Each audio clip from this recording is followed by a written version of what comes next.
When I just got into sewing machine tension was one mystery that took me a while to figure out. It took me screaming at my machine, trial and error, scouring the internet for information to actually figure out the right tension for different fabrics and different garments and different situations. So if this is something you're curious about, make sure to keep on watching. Leave any questions you have down below regarding sewing machine tension or sewing in general, and I will get back to you as soon as possible. But if this is your first time seeing me, hi, my name is Priscilla. I'm a Nigerian women's wear designer based in the UK, and on Kim Dave we share all things fashion, design, and the reality of running a business in 2026. So if you'd like to figure out a little bit more about the tension of a sewing machine, then make sure to keep on watching. Every stitch is made of two threads. So you have your top thread, which comes from the spool, and your bobbin thread, which comes from underneath. These two threads are supposed to meet exactly in the middle of your fabric and lock together. That's what makes a perfect stitch. Tension is just how much resistance is put on each thread as it feeds through. Too much tension resistance on one side or not enough on the other side, and that meeting point shifts. That's when you start to see problems happening on the top or on the bottom of your fabric. So tension isn't just about how tight or loose in isolation, it's about the balance between the top and the bottom. So let's go through what you're actually seeing, because this is where most people go wrong. They see a bad stitch and immediately they go and fiddle with the tension dial, but it might be the top tension, the bottom tension, it might be the wrong needle, it might be a buildup of length. So let's just run through some scenarios and how to actually resolve them. So scenario one, you have finished a stitch and you notice that the thread on top is loose and the thread on the bottom of your stitch actually looks all right. This is because your top tension is a little bit loose, so the tension from your bobbin is winning the tug of war. You end up having like a loose bunching up of thread happening. You definitely want to check the tension of your top thread. So this is the dial that you would see either on the top or facing you, depending on the machine that you have. On the Singer that I currently use, the tension knob is on top, and you can increase or reduce this to fix this problem. When you have loose threads happening on top, your tension is definitely too loose. If you have the looseness happening at the bottom, so this is scenario two, this means that your top tension is too tight and your bobbin tension is too loose. Check out your bobbin tension. That needs to be addressed. Either tighten it if it's too loose or loosen it if it's too tight. If you have a sewing machine where your bobbin sits inside a bobbin case, I'm going to be showing you a way to check if the tension of your bobbin thread is correct. So take out your bobbin still in the case and then just pull out a little bit of thread and then drop the bobbin still in the bobbin case. So drop it. If it falls by a little, like maybe say 1 to 2 inches, the tension is correct.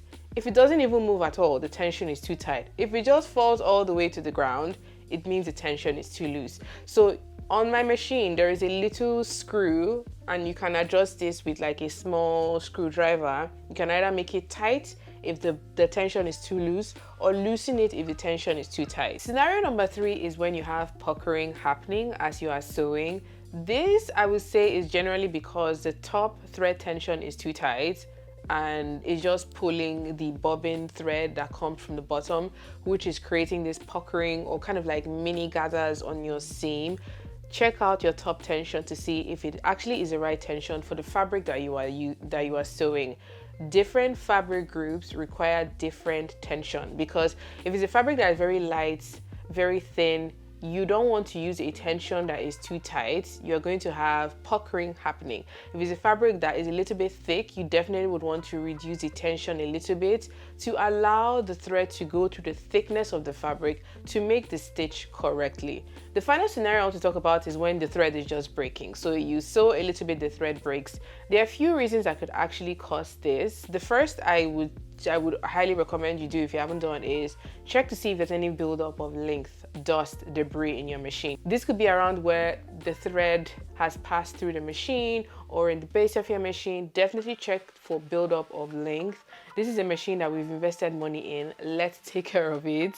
As makers, we tend to just forget to do that. We just get into sewing, crafting, creating, and forget to actually, go in and clean your machine and change the oils. If you have one of those machines where you have to actually change the oils, please do that from time to time, because that would just prevent scenarios of your seam breaking or thread breaking as you are actually sewing. Another reason for your thread breaking could be that you are using a needle that is a little bit bent. Maybe you stitched a garment that had really thick layers, and in the process your needle has bent a little bit and you've not really noticed. Check to see that your needle is straight. Has it bent to the left, to the right, to the front or the back? If it has, make sure to go in and change your needle. If you are sewing a garment that is made from really light fabrics, so chiffon, silks, voile, you want to reach for needles that are a little bit thinner. Whereas if you're sewing like a thick denim, leather, something that is really like nice and robust, you want to gravitate towards thicker needles. This would ensure that you sew the garment correctly, you have seams that are made correctly, and as you wear the garment or as a client wears the garment, it actually wears well over time. The final section I want to cover in this video is, so what tension do I use for what fabrics? So let's start from our really light, airy, thin fabrics, like our silks, our chiffons. These type of fabrics are very fine. They are very light. They require you to use tension that is a little bit lower. So if your machine has a tension dial that goes from say 1 to 9, you definitely would want to put your tension on the lower side when you're sewing lighter fabric. I always recommend doing tests when you're not sure of if the tension works or not. Just cut a little bit of that fabric, and if it's a lighter fabric, start with a much lower tension to see what the stitch looks like. Most likely less tension works a lot better with thinner fabrics. Whereas if we move on to medium fabrics like our cottons, maybe viscose with a little bit of body, this you can go with your default setting that the machine comes with. A lot of times when the sewing machine arrives, the tension is already on the default setting of around 4 or 5, depending on the machine that you have, basically like smack in the middle. This is a right tension for your medium weight fabrics. Whereas if you have your thicker fabrics, like your thick wools, your thick denims, you want to have the tension a little bit higher. So you want to go for 6, 7, do a little test to see if that actually is the right tension for you to use. So next time your stitch doesn't look right, before you throw that machine out the window or scream at the machine or give up on the project, just run through these scenarios that we've talked about. Leave a comment down below if I did not cover any of the issues that you might be experiencing or you've experienced, and I'll get back to you, or someone else who has experienced that and was able to resolve it. We'll have a conversation down below. A machine is made up of different parts, and once it's configured correctly, honestly, it's an amazing tool that allows you to create 3-dimensional pieces from flat fabrics. I think that is actually quite cool. So if you guys enjoyed this video, give it a thumbs up, comment any ideas or video suggestions down below, and until my next video, have a good morning, afternoon, and evening wherever you are. Bye.